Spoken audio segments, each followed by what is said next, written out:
Thank you. All right. Hi. This is my first FOSDEM, and I'm having such a good time. Can you hear me okay? Awesome. I'm Larissa. Joanna just did a great job of introducing me. She's right, I am a former developer and product manager. I worked on many things, but the open source projects you would know are Bind, the name server software, ISC, DHCP, Open Solaris, and then Mozilla projects. Used to be a Perl hacker, hacked a lot of Perl long ago. So, other things about me which are maybe interesting. I'm a mom, I'm 45, don't have a technical degree, I'm from California. English is my first language. I attempt Spanish and I attempt German and French, but if you come at me too fast, I won't understand you. I'm pointing those things out, not so much because they're relevant to the content of the talk, but they're relevant to who I am and their elements of diversity, right? I'm also a queer woman. What else? There's lots of things about me that are me, that are part of who I am, and they're part of what I bring to work and to my community contributions, right? And all of you have lots of things about you that are relevant to your work and to your community contributions. And the best environments for us are the ones where we can bring all those things and not have fear about that. So that is what we're going to get around to talking about. Some things we might cover. I'm going to talk to these slides, but I'm also going faster than I would have because it's a half an hour, not an hour. I'll talk a little bit about our CPG is a quick way of writing community participation guidelines. A little bit about why we changed them, because we went through a big process of changing them. What we've learned through changing them, in case you might want to change yours, or you might want to learn from our mistakes, or you're part of our community and you're curious, any of those things. Just a side note, I love questions. There are no wrong or stupid questions with me ever, and you can ask them anytime. Just put your hand way up because there's a lot of you. Okay, so feel free to interrupt me, it's okay. So, this is something that Mitchell said about why we have our community participation guidelines. I like people to read it. I'll let you read it.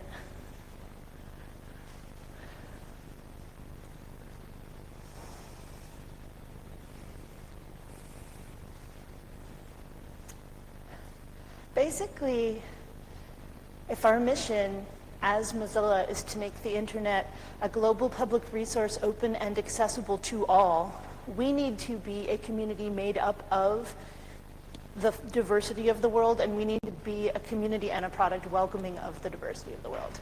And to do that, we need to have ways that we work together, that we know how to work together. Okay, so I'm going to have you answer questions if you want. I have t-shirts. They look like this. They are this t-shirt. I will give you one after this out there so that we don't interrupt the next talk. If you want to answer any of these questions, and you don't have to be right, just like there's no stupid questions, there are no wrong answers. There are just different answers. Anybody? Or I can answer them. All the t-shirts will be mine. It's okay if you don't want to. I'm going to start, and people can jump in. So, what are the community participation guidelines? We talked about that, but basically, they are Mozilla's code of conduct for how we treat each other, are the behaviors that we expect and the behaviors that we do not think are acceptable. And they are applied everywhere that Mozillians are together. When did we make them? I believe it's 8 years ago, the first version. And what's changed about the guidelines and why, I'm going to get into in my presentation, so we don't need to worry about that. Why do we need them at all? Well, we talked about that. And I would say because in order for us to feel safe bringing our whole selves into a project, we need to know that that's not going to cause us a problem or a barrier. And also that if you're a person who is in some way substantially different than the other people already in the project, you need to know that you're specifically welcome. Not just that people are welcome, but that you are welcome. That's really important. Anyway, I'm going to keep going because it's okay. So I like to highlight this slide because it's sort of why we have the guidelines, right? We need to have a baseline shared understanding for how we treat each other and a process for what to do when that doesn't work out. If we don't have that, then we don't know what's expected of us, and we don't know what to do when things go wrong, which happens more often than we would like to think. All right. This is a few statistics more about the why, and there's 3 here. The first one is based on an EU study about inappropriate behavior, and it's a workplace statistic, but I think in many ways open source is like a workplace in this regard. So 14% of people in the EU report problematic behavior, and 20% of Mozillians have reported something happening online that they found inappropriate. And that was a Mozilla staff statistic, but it's also seems to be being borne out in community research. And also relevant is that these kinds of situations often shift who feels safe to participate, and that may be one reason why only 11% of open source community participants are women. There are lots of other diversity demographic statistics we could go into. That's not really the theme of this talk, but I love to talk about it. If someone wants to find me at lunch tomorrow, feel free. Okay, so one of the things I want to talk about is like how and why we changed our process. So we created our community participation guidelines, and they were much like an event code of conduct, but a little more general.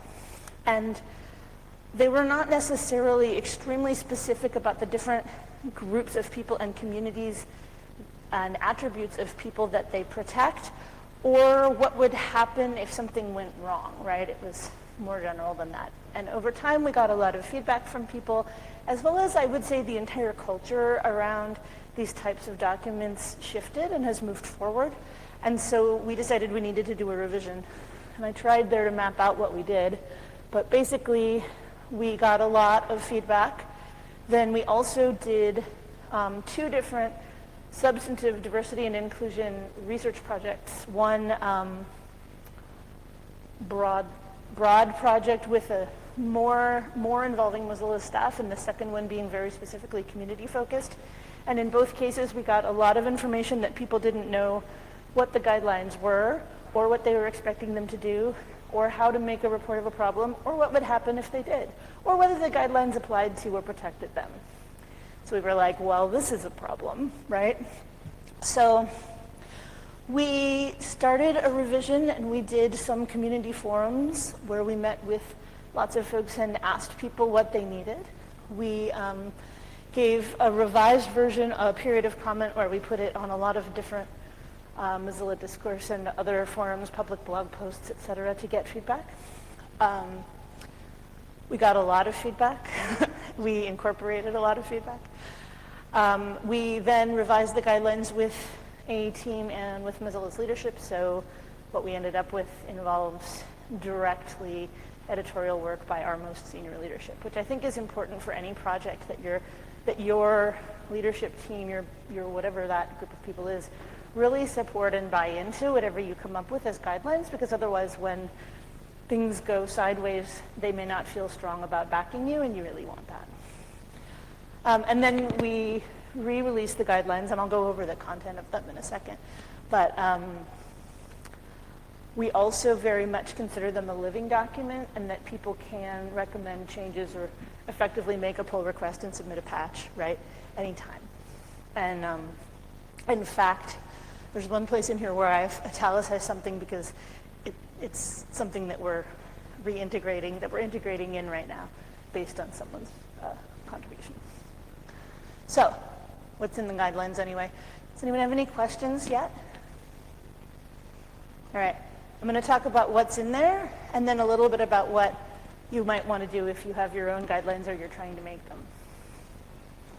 I'm going to go quickly. There's a lot of stuff here, but also I put the slides on the FOSDEM page, and I'll send them to anyone who needs them. This is the first 2 paragraphs of the guidelines.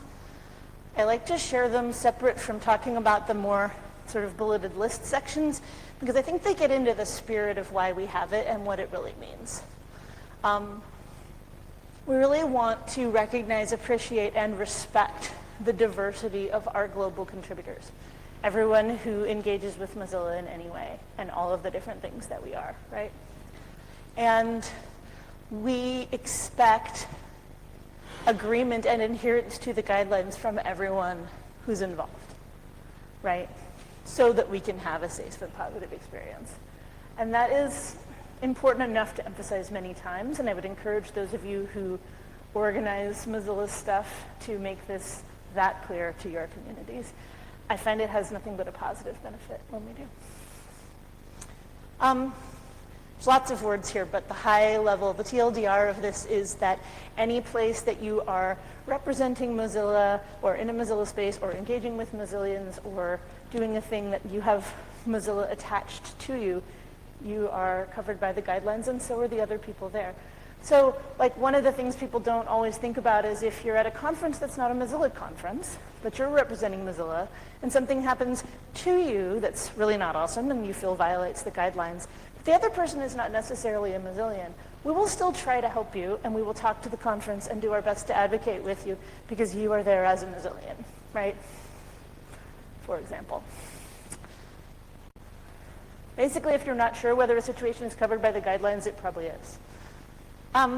This is a long list of diversity dimensions, and then you'll notice the nice Firefox orange, any other dimensions not listed comment. That means if it turns out that in your community there's a huge war between the people that wear the blue socks and the people that wear the orange socks, and someone insults someone else based on their sock choices, it's still in the guidelines, right? We just don't take our commentary to personal attributes. We don't. And also, there's a lot of things here that are specifically described in English that may not be described in the same way in your native language and maybe aren't clear. And that's what I mean when I say there's no stupid questions. If you want to ask me later, like, what does that mean? I don't understand. It's really okay. I'm happy to talk about it, whatever it is. And I mean that. Sometimes people don't think I mean it. There you go. And sometimes there are also dimensions of diversity that are really important in a specific cultural context that aren't listed because either we were unaware of them or they're really important to a small group of people as opposed to the broader global community. They're still covered. Okay. There we go. So these are like the titles of 4 long paragraphs in the actual text of the guidelines, which is on mozilla.org, and there's a link to it in the slides, but also if you just use your favorite search engine, DuckDuckGo Community Participation Guidelines, you will find them. The 4 things that we really expect from Mozillians, and which I believe are really important in general for all of us, are to be respectful. Hopefully I don't need to explain what that means. Being direct but professional, and professional is a little bit of a funky word in the context of volunteerism, but I would say what we mean there is it's really okay to have conflicts.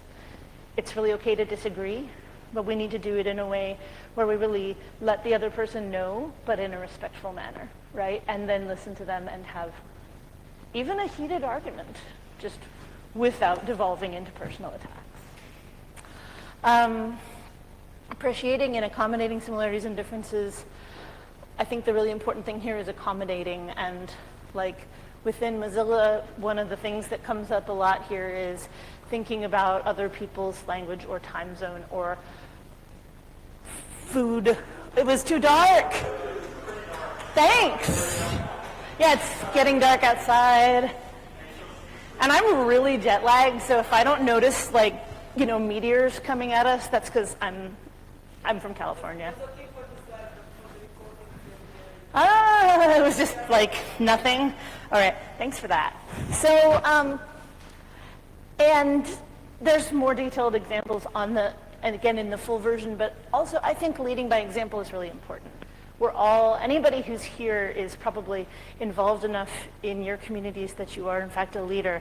So the ways that we act and the ways that we treat people, other people notice and do the same. It's really important to me, and I think to many of us. All right. This is the fun slide about the things that we don't do. So I think what's important to me to point out here is a lot of this is relatively obvious, but one thing is that the impact of violent language that is just, and I'm using what Americans call air quotes there, in words on a screen is big, and it sometimes might seem like that's not a big impact, but one of the things that studies show is that violent words lead to violent behavior, right? So we don't tolerate violent words. We don't tolerate people talking about killing each other, people talking about guns. No. Another thing that's maybe not always obvious is influencing or instigating unacceptable behavior. So like heckling a speech is not okay. Neither is elbowing your neighbor and being like, heckle this person, yell at that guy, right? That's not okay. The thing that's in italics, that's because that's a recent submission that I'm adding in to the guidelines, which is that it's not okay to be at an event and see someone say something totally racist or sexist or homophobic to someone else and not deal with it. That doesn't mean you need to like interrupt and make a giant scene.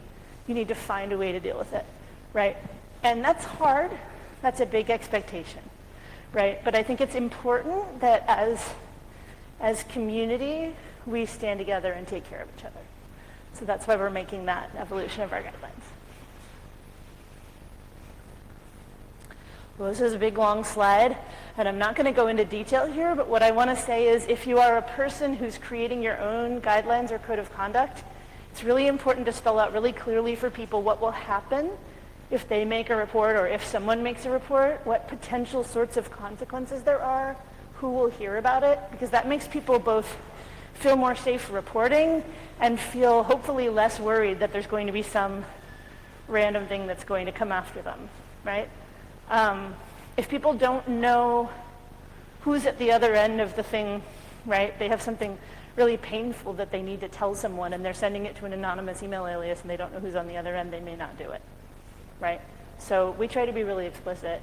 You will reach these people. These are the things that could happen. When people respond to us, we have a whole process that we go through, and you'll hear like, I will get back to you in this many days. I will not tell anybody else about this until you tell me it's okay. Those kinds of things. Really, I have found this to be important. And in general, I would say if you're the person who's created a code of conduct or a guidelines for your organization, one of the number one things, and I'll get to this more, is just be prepared for people to actually use them. It's like really a big deal. Things we've learned. We learned a lot. We're a little tired. So the first thing I noticed, when we revised the guidelines, we just started talking about them more, talking about them a lot more, going to lots of meetings and talking about them. And we started getting a lot more reports. And I'll admit it, at first I was like, oh my gosh, something's going on. Suddenly there's all this problematic behavior. So I went and talked to people who know a lot about this kind of thing. You know who knows a lot about this kind of thing? Human resources departments, because they deal with it at work, right? And they said, oh no, that doesn't mean there's more problematic behavior. It means people are telling you about the behavior that was already there. So then I started hearing other things. I started hearing, I feel so much safer. Thank you for making it really clear that it's not okay for people to bug me about why I'm not drinking, right? Thank you for making it really clear that it's not okay for people to walk up to me and touch my hair, right? Thank you for being really clear that it's not okay to comment on my religion. It's not okay to make snarky comments about my not doing work on the Sabbath, whatever it is. Because it's not okay. And it was going on all along. And once you start talking about it, things start changing. But they start changing in a lot of ways. There's a lot of value in the positive reinforcement. There's a lot of surprises. Here was a really unexpected story that I heard. I got this email, and it was from some people who had gone to JavaScript Brazil. And at JavaScript Brazil, something had gone down that they felt like was really not awesome. And they were like, we really want to write this letter of support to this woman who got up on stage at JavaScript Brazil and talked about gender and tech and had this really negative experience. And we want to know if we can say in it that we got this idea from your guidelines. And I was like, yes, please go for it, JavaScript people of Brazil. I don't know these people, I've never met them. It's just the power of the internet doing something really awesome. It's gonna happen. It happened to me, it could happen to you. So I would say the biggest thing that we've learned is that enforcement is hard but not impossible. If you build these policies, you have to expect that people will use them. You need to practice responding. We literally came up with scenarios and talked about them, and we're still doing this. I think not everyone has gotten to do it yet, but it's like, all right, you're at a conference and somebody comes to you. Yeah, question? Time. It's been half an hour. Thank you for that. I'll wrap up. I'm almost done. So I want to take questions. This is a plug. We only have the CPG in 5 languages. Those are the 5 languages. If you speak another language and you'd like to help us localize it, we want you. This is advice for people who have guidelines. I'm just going to zip along and you can read this or ask me. That's a quote from a Mozilla person about how when they don't have resources to solve conflicts, they just don't solve them and they go underground. That's not what you want. We're done. That's how you reach me. I'm happy to talk about any of your own code of conduct issues or D&I questions, and I'll be here all weekend. And tomorrow I have no formal plans, so just send me a message. All right? That's it. Thank you.